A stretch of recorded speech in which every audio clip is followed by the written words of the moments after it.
नमो भगवते वासुदेवाय।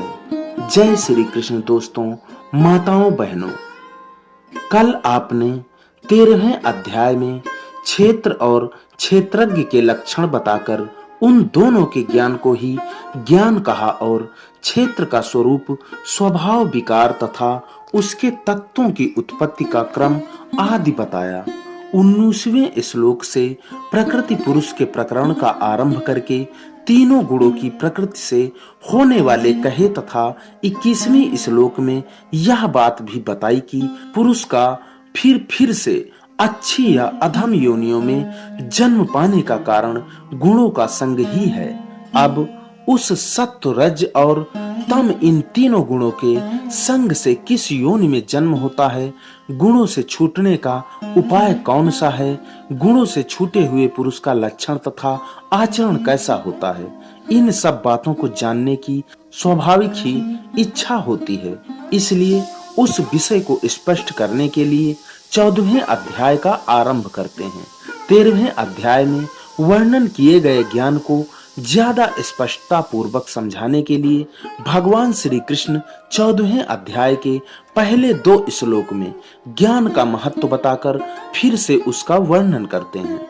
श्री भगवान बोले, ज्ञानों में भी अति उत्तम उस परम ज्ञान को मैं फिर कहूंगा, जिसको जानकर सब मुनिजन इस संसार से युक्त होकर परम सिद्ध को प्राप्त हो गए हैं।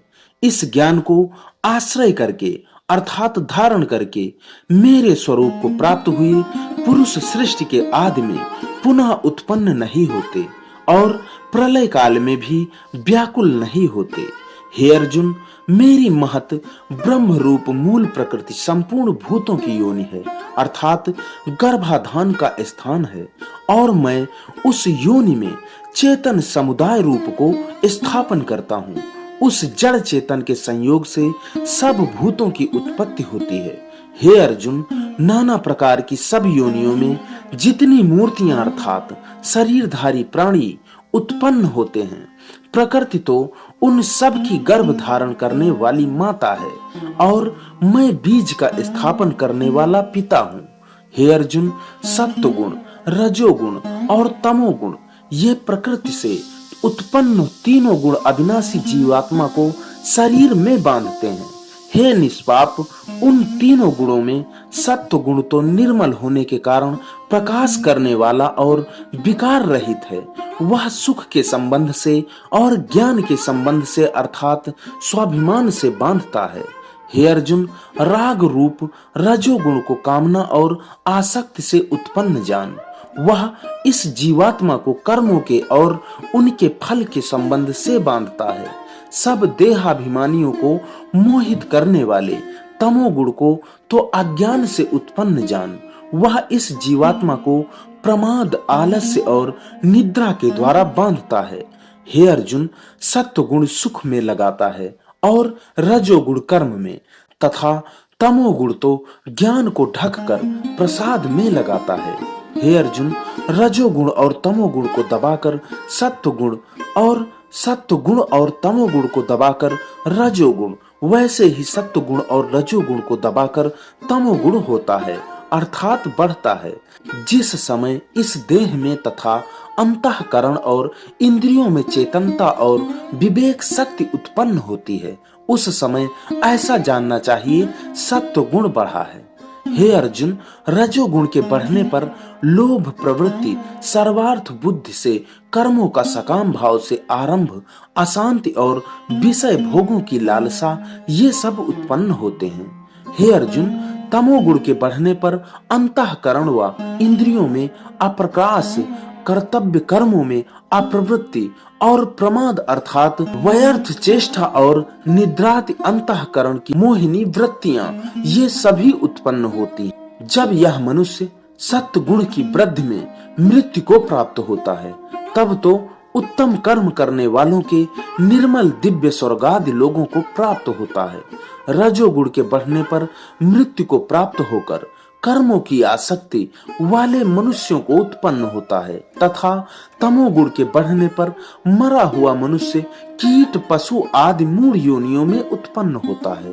श्रेष्ठ कर्म का तो सात्विक अर्थात सुख ज्ञान और वैराग्य आदि निर्मल फल कहा है।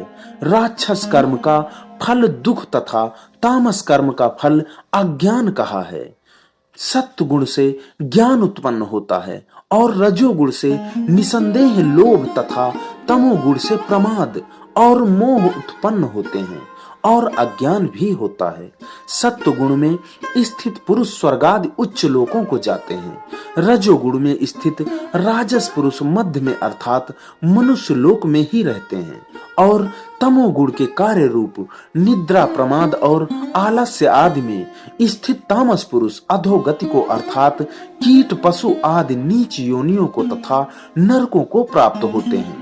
जिस समय दृष्टा तीनों गुणों के अतिरिक्त अन्य किसी को करता नहीं देखता और तीनों गुणों से अत्यंत परे सच्चिदानंद घन स्वरूप मुझ परमात्मा को तत्व से जानता है, उस समय वह मेरे स्वरूप को प्राप्त होता है। यह शरीर की उत्पत्ति के कारण रूप इन तीनों गुणों को उल्लंघन करके जन्म मृत्यु वृद्धावस्था और सब प्रकार के दुखों से मुक्त हुआ परमानंद को प्राप्त होता है। अर्जुन बोले, इन तीनों गुणों से अतीत पुरुष किन किन लक्षणों से युक्त होता है और किस प्रकार के आचरणों वाला होता है तथा हे प्रभु मनुष्य किस उपाय से इन तीनों गुणों से अतीत होता है। श्री भगवान बोले, हे अर्जुन, जो पुरुष सत्व गुण के कार्य रूप प्रकाश को और रजोगुण के कार्य रूप प्रवृत्ति को तथा तमोगुण के कार्य रूप मोह को भी न तो प्रवृत्त होने पर उनसे द्वेष करता है और न निवृत्त होने पर उनकी आकांक्षा करता है, जो साक्षी के सदस्य स्थित हुआ गुणों के द्वारा विचलित नहीं किया जा सकता और गुण ही गुणों में बरतते हैं, ऐसा समझता हुआ जो सच्चिदानंद घन परमात्मा में एक ही भाव से स्थित रहता है और उस स्थित से कभी विचलित नहीं होता, जो निरंतर आत्म भाव में स्थित दुख सुख को समान समझने वाला, मिट्टी पत्थर और स्वर्ग में समान भाव वाला, ज्ञानी प्रिय तथा अप्रिय को एक सा मानने वाला और अपनी निंदा स्तुति में भी समान भाव वाला है, जो मान और अपमान में सम है, मित्र और बैरी के पक्ष में भी सम है तथा संपूर्ण आरंभों में कर्तापन के अभिमान से रहित है, वह पुरुष गुणातीत कहा जाता है। और जो पुरुष अव्याभिचारी भक्ति योग के द्वारा मुझको निरंतर भजता है, वह भी इन तीनों गुणों को भली भांति लांघ कर सच्चिदानंद घन ब्रह्म को प्राप्त होने के लिए योग्य बन जाता है, क्योंकि उस अविनाशी पर ब्रह्म का और अमृत का तथा नित्य धर्म का और अखंड एक रस आनंद का आश्रय मैं ही हूँ। इस प्रकार उपनिषद ब्रह्म विद्या तथा योग शास्त्र रूप श्रीमद् भगवत गीता के श्री कृष्ण अर्जुन संवाद में गुण त्रय विभाग योग नामक 14वां अध्याय संपूर्ण हुआ।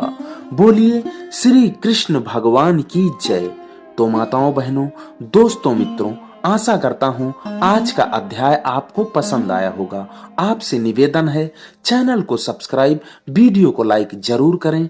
अगर आप अपने विचार रखना चाहें तो कमेंट बॉक्स में अपने विचार जरूर रखें, नहीं तो जय श्री कृष्ण लिखकर हमारा आत्मविश्वास बढ़ाएं। इसी के साथ विदा लेते हैं, मिलते हैं अगली वीडियो में। तब तक के लिए नमस्कार, जय श्री कृष्ण।